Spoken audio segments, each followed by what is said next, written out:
Cowboy beef stew. Like, I love a stew. My mum makes lots of stews with like chicken, beef, like we usually have it with rice. It is just unbelievable. But I don't think it's that popular with, a lot of the younger people, like the Gen Zs, who are more fans of like your hamburgers. I probably sound really sort of like I'm generalizing a lot here, but I've just never seen like a Gen Z person, eating a beef stew. And I've like a cowboy beef stew. I'm eager to see what, the angle that Kent is going to take on this one. What kind of ingredients is he going to use? How's he going to prepare it? Is he going to use like a slow cooker, or is it going to be over like a stove? Hey, in this week's episode, we are backing the wagon up, plumb back in history are, and going down. Wow, look at that tent. Looks like something the Native Americans like used to use. The trail with old Cookie, making what? Some cowboy chuck wagon trail stew, and oh my gosh, the flavors in there are so good. The meat's so tender. Come on, I'll save you a seat there in the wagon and we'll drive down there together.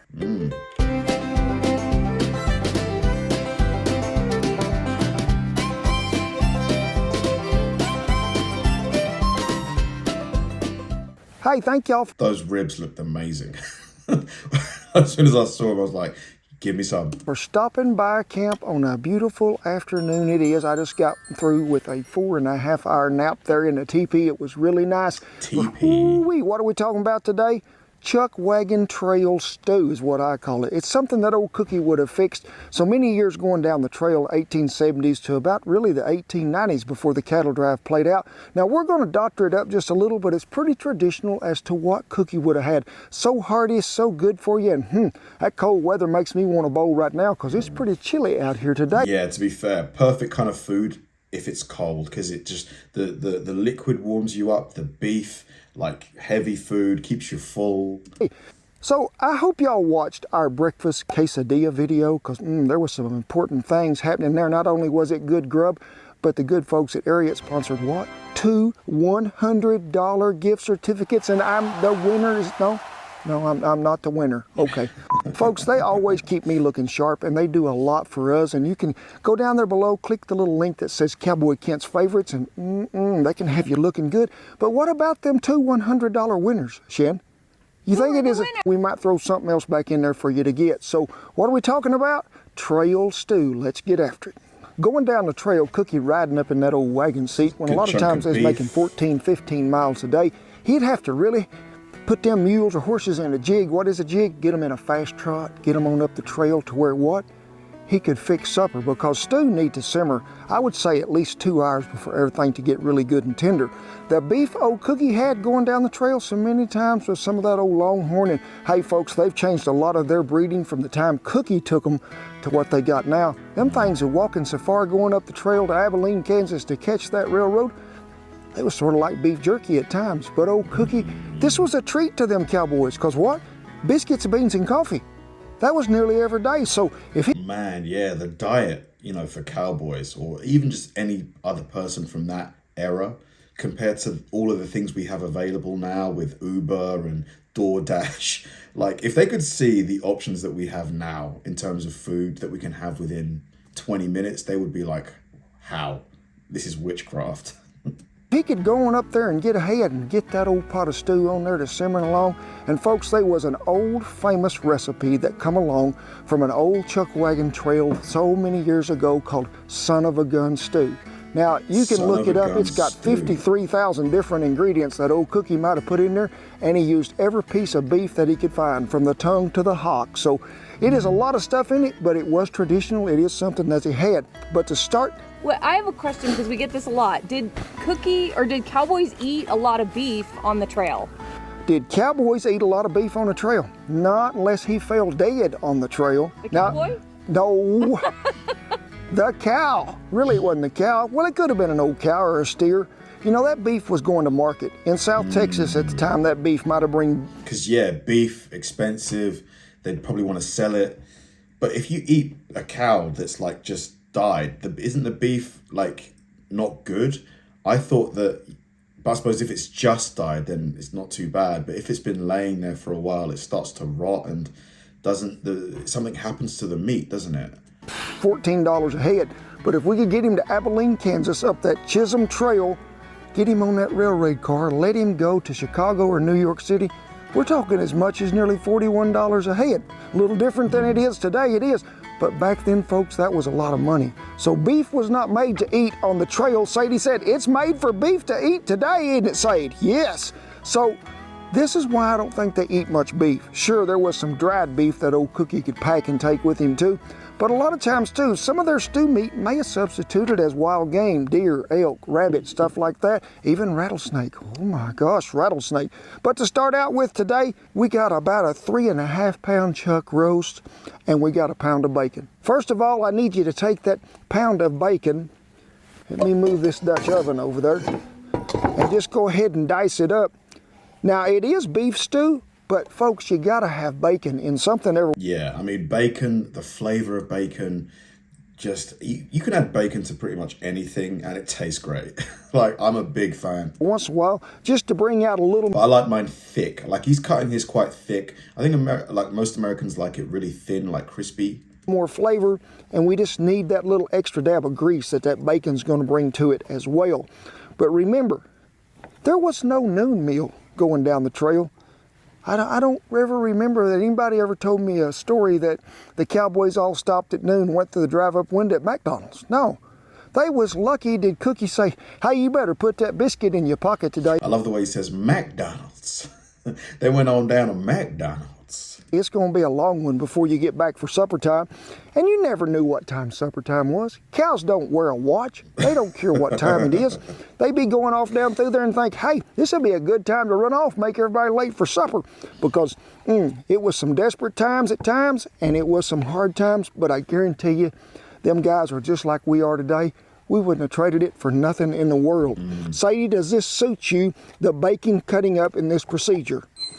So, the star of the show, what are we talking about? A chuck roast. Now, you could use arm roast, you could use a pot roast, you could use eye round roast, whatever you got. You could even use a neck roast. Old Cookie was happy just to see a roast come along.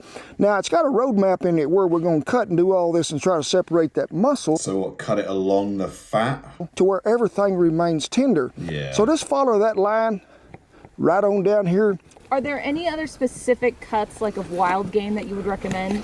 Lamb, if I was out maybe? there on the trail and say old Cookie and them boys was going up through there and they run, because it happened at times, run onto a big old herd of buffalo and somebody was to knock one down with one of them old lever actions. And what? Get out there and get that buffalo hump, get that good meat off the hind quarter, something like that, and just go ahead and go to making stew meat out of it. Because folks, hey, they had to get by with what they had, but buffalo, elk, deer, it makes good stew, it does. But don't forget that other stuff like rabbit and squirrel, because I bet you old Cookie used it going down the trail. I've never tried rabbit. Have you tried rabbit? An ex of mine really liked it. I just never got around to trying it. I don't know. I just, when I look at a rabbit, I don't see, like, you know, I just, they're cute. You know, I don't know if I could. Maybe if I was hungry enough, maybe. You can see the grain of this meat is sort of going this way. So we're going to cut and then cut in half. We're going to put it all in this little blue bowl. No, Dookie, the blue bowl Waiting patiently for, give me some. was not for you. Let me get her chunked up. We'll get the bacon in this on the fire. We have got the burner on high, as y'all can see. It is highly up here in my eyebrows, it is. But the bacon has browned up a little. Be careful not to burn all your fingers. Go ahead and put him in the stew pot right there itself. Now, old Cookie might have cooked this in a Dutch oven. And some of you be thinking, well, why didn't you do that in a Dutch oven today? Because that's lighter and I can lift it and run quicker. But hey, the old bean pot been around a long time, it has. So we'll get this bacon in there, and if any hits the ground, don't y'all worry about it, because I have a lot of good taste testers here that'll pick it up. Well, you seen me chuck the meat up, and then what? Went over and got me 2 or 3 handfuls of flour. Okay, is that so that when he fries it, it gives it a bit of color? Incorporate it well. You say, why are we flouring it if we're going to put it in a stew? The flour is going to help sort of bind some of this together, but also as a thickening agent as it cooks. I seasoned this with some of our original seasoning, but if you ain't got some and you can't get none today, get you some salt, pepper, a little garlic powder, you'll be fixed up. So go ahead and just ease her in there. Don't be trying to get none of that grease splattered up on your fingers. And Sadie keeps thinking that there's something in that tree, Mom.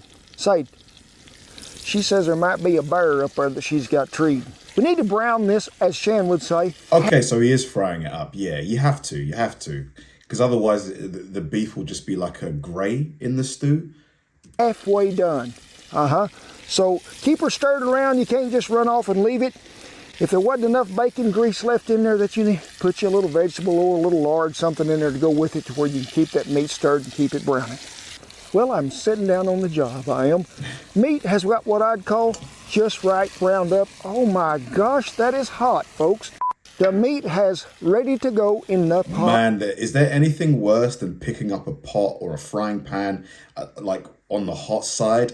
Just that searing pain. It is horrible. It is. Make sure you try to get all them good crumbs off the bottom. And what do you do that with if you ain't glazing with white wine and got one of them what you call fonds? You get a mesquite spatula. They work wonders because you can see we ain't hurting our seasoning none. But we loosening all that up on the bottom. Get you a good spoon. While y'all wasn't watching, I put about 32 ounces of beef broth in there. I did because we're going to need it. Go ahead and get that meat, and you can tender hear it up, that right? that pot is getting hot because there is some seasoning going on. But my gosh, my boot is getting hot as well. So we're going to get it up here instead of standing it by Christine there. To this same Dutch oven that we are getting this meat out of. Wow, look at the surroundings. Not a lot going on there, is there? Where is he right now? Like, do you reckon he's on his land, or is he like somewhere like a public space? To get the maximum amount out of them onions, instead of just throwing it right in there and saying we're going to put some onions in there, what? We're going to let them have a little time in that there meat grease with that bacon fat that's rendered off there. Put it over here and let them brown up a little. And to that, we're going to add another edible ingredient we are, called mushroom. I hear you say, love mushrooms. Really? Cookie found some mushrooms? I'm sure he did if they passed by some of them cedar trees. Maybe it was some of them morel mushrooms that was growing just right, because them things is oh so good. Mushrooms are so underrated. In a spaghetti or a pasta, just throw some mushrooms in there. Oh, yes. You keep an eye on the onion, Shan, and I'll get to go over there and chop up the garlic, and I'll meet y'all back at the fire. Well, to the onions, we put about 4 garlic cloves, minced them right in there, give it a stir, put them in last because you're going to let them onions cook 4 or 5 minutes to where they get sort of translucent, but here come them shrooms they are, about 8 ounces of them they was. Now we're going to let them cook for just a minute, and then we're going to add a little flour sprinkle back in there because we're going to want to thicken this broth up even some more as it cooks. So just let them onions sit in there like they are and add them shrooms and let everything get a little browning action to it. And then we'll sprinkle that flour on there like when? Like right now. So just give it a little, watch out. I love that. Mate, when this happens, it's so annoying. Like when you're pouring something powder in, it just goes everywhere but the place you want it to go. Don't know which way it's going. For y'all, those might be guessing the wind is out of the southwest, so that's be pretty good.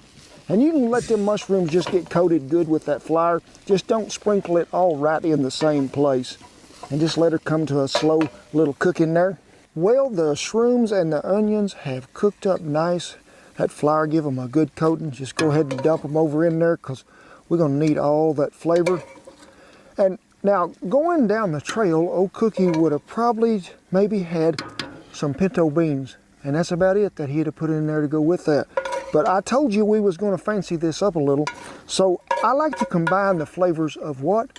Some kidney beans along with some hominy. Because folks, hominy's been around forever and ever. And y'all do know how they make hominy, right, Shan? It's soaked in lye. Yes. And Hominy. First time I've ever heard that word. A lot of times they would just also cook that lye and that hominy down in a charcoal tree limb. I mean, just an old trunk that had been sitting there. Fill it full of water because it got that charcoal in there, that old black residue that's left. Boil that corn down there to where it swells up, and then you just strain it around and get after it. But hey, you can't go wrong with that. Let me get this out of the way. And if y'all have told me time after time, can you make anything without putting jalapenos in it? Folks, it's really been hard. It has. But today is y'all's lucky day because I'm not going to put no jalapenos in there. Would Cookie? Yeah, he'd have went over at them dried peppers that we showed you on that video, and there'll be a link right up there above to all them peppers that we love to use. And he'd have tore off some of them guajilos, them chili de balls, cascaveles. He'd have crumbled them all in there. Man, like the thing with jalapenos, I don't mind them on pizza, but I don't like them in like most other foods. Like there's something about the flavor of jalapenos that works with pizza, works with bread, but in like a stew or something else, nah, I prefer like a other kind of chili, like a Scotch bonnet or something like that. But for y'all, I'm gonna tame it down. I'm gonna use me some rotel tomatoes. Now y'all know what them are. Some people don't have them readily available in their grocery stores. Diced green chilies and tomatoes.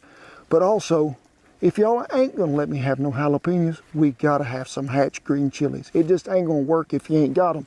So let me go ahead, but one other thing I need to tell you about, tomato sauce. It's always in every soup or stew that comes along, or stewed. For sure. Like either tomato sauce or tomato puree. Like my mum loves using both, to be honest with you. Tomatoes, pardon me. But old Cookie, he probably wouldn't have had that unless he had some old dried tomatoes or something like that that he could incorporate to put back in there. So let me get it all in there. We'll be good to go. So if they'd restocked the wagon and they'd come across the Red River right there on the Chisholm Trail going north, there was an old store there. What was it called? The Fleetwood store. So all them wagons, they try to stock up, and old Cookie, if he got there before everybody else that come before him on the drive, and he'd get him some taters if he could, because he needed him some taters for some stew. And if anybody had... What kind of potatoes are these? Like the outside looks different to your usual British potatoes, which are just a really light brown color. Any carrots, he'd have grabbed them too. But before we put that in there, something old Cookie might not have had. Worcester some sauce? of that Justin Wilson Lee and Perrons, because I guarantee you that stuff is going to be good. You got to have it in there. 100%. The flavor just amplifies a stew, 100%. How much? The right amount. Y'all know that by now. So we had 4 russet potatoes and some carrots, just chunked them up there. In they go. Now, my daddy used to tell me when you could make a stew, you could fill it full of carrots and tomatoes and use half as much meat and nobody'd ever know the difference. Well, folks, you ain't gonna have no trouble finding the meat in this. And I remember we seasoned that meat right there at the first. We did. We went ahead and got that with that flour coating. But let's give it another sprinkling of original to season them taters up and them carrots just a little. And we're going to put it on what we would call a slow walk. A slow walk, you say? That's what I heard old Cookie say one time. Is that low and slow, letting the flavors combine and the beef just breaking down? When I was cooking with some folks, and the old fellow that used to cook, he said, "You got that on a slow walk there, Button?" And y'all are asking yourself, button? What is a button? Well, a button is not only something that goes on a shirt, but it is someone who is quite a bit younger than the guy that he's talking to, and that's why they called him a button. And a slow walk is a simmer. So now y'all know all the cowboy terminology that I know. We'll get her to going, and you can see this is pretty thick, but it's pretty concentrated. So what? We're gonna add some water. How much? Just exactly that much right there. And you can see now everything is covered. It's just like when you're making beans, and we've told you so many times, if you're gonna have to add water or broth back to this, go ahead and bring it over to the fire, keep it hot so when... God, I'm actually getting really hungry watching this. I've not eaten anything today. I'm trying to lose a tiny bit of weight, trying to get rid of the hamster cheek situation going on here. But man, this makes me want a big bowl of stew. I'm getting real hungry. When you pour it in there, you ain't got that problem to where it slows it down and it cooks evenly throughout. You're gonna cook this probably over, if you're at the house, like a medium-low fire, maybe medium. Here it's pretty hard to judge what we got going. It's either licking your eyebrows or not hardly at all. But now is when the time to when you put in some bay leaves, because we need them in there for the flavor. Go ahead and cover this, put it on, like I say, a slow walk, and let her cook maybe about an hour to hour and 30 minutes, and everything, just when the meat sort of gets fork tender and that all them flavors have blended together.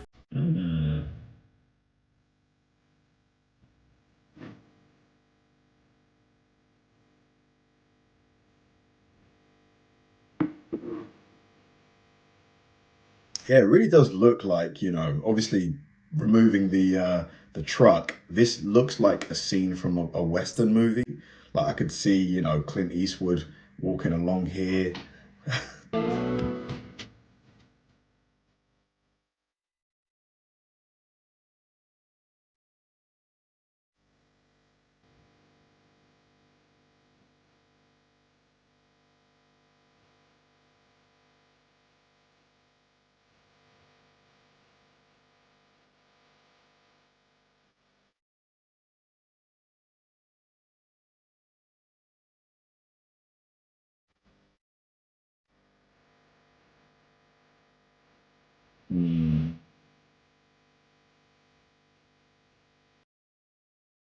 Yeah, this kind of food, like winter, perfect meal. Ooh-wee. Can y'all smell it? Let me help you out. Lou says I can smell it. Well, folks, I ain't gonna just dive right in there to that. Y'all seen me do too many of them before to where it stick to the roof of your mouth and you can't talk for about a week. But I dug out 4 pieces of little beef for my good helpers today. And Lou, come on, sugar, you're right here handy. There you go. There is the duker. No, say that is the dukers. Here is the beaks. And where is the mage? Always gotta look for you. Good job, mage. Okay, everybody done a good job. No, that's it. That's all you get, I promise. I thank you, pups, for helping me out. Next thing you know, you be jumping the rope, skipping a song, and I'm gonna stay. Cause Pretty good balance, not I bad. can't go no more. I'm gonna come back up here and get me another bite of this because, woo-wee, that was some fine dining, and I got all this good help that has been here with me. They have done a glorious job, they have. Thank y'all for taking time out of your busy day to stop by camp and watch our videos.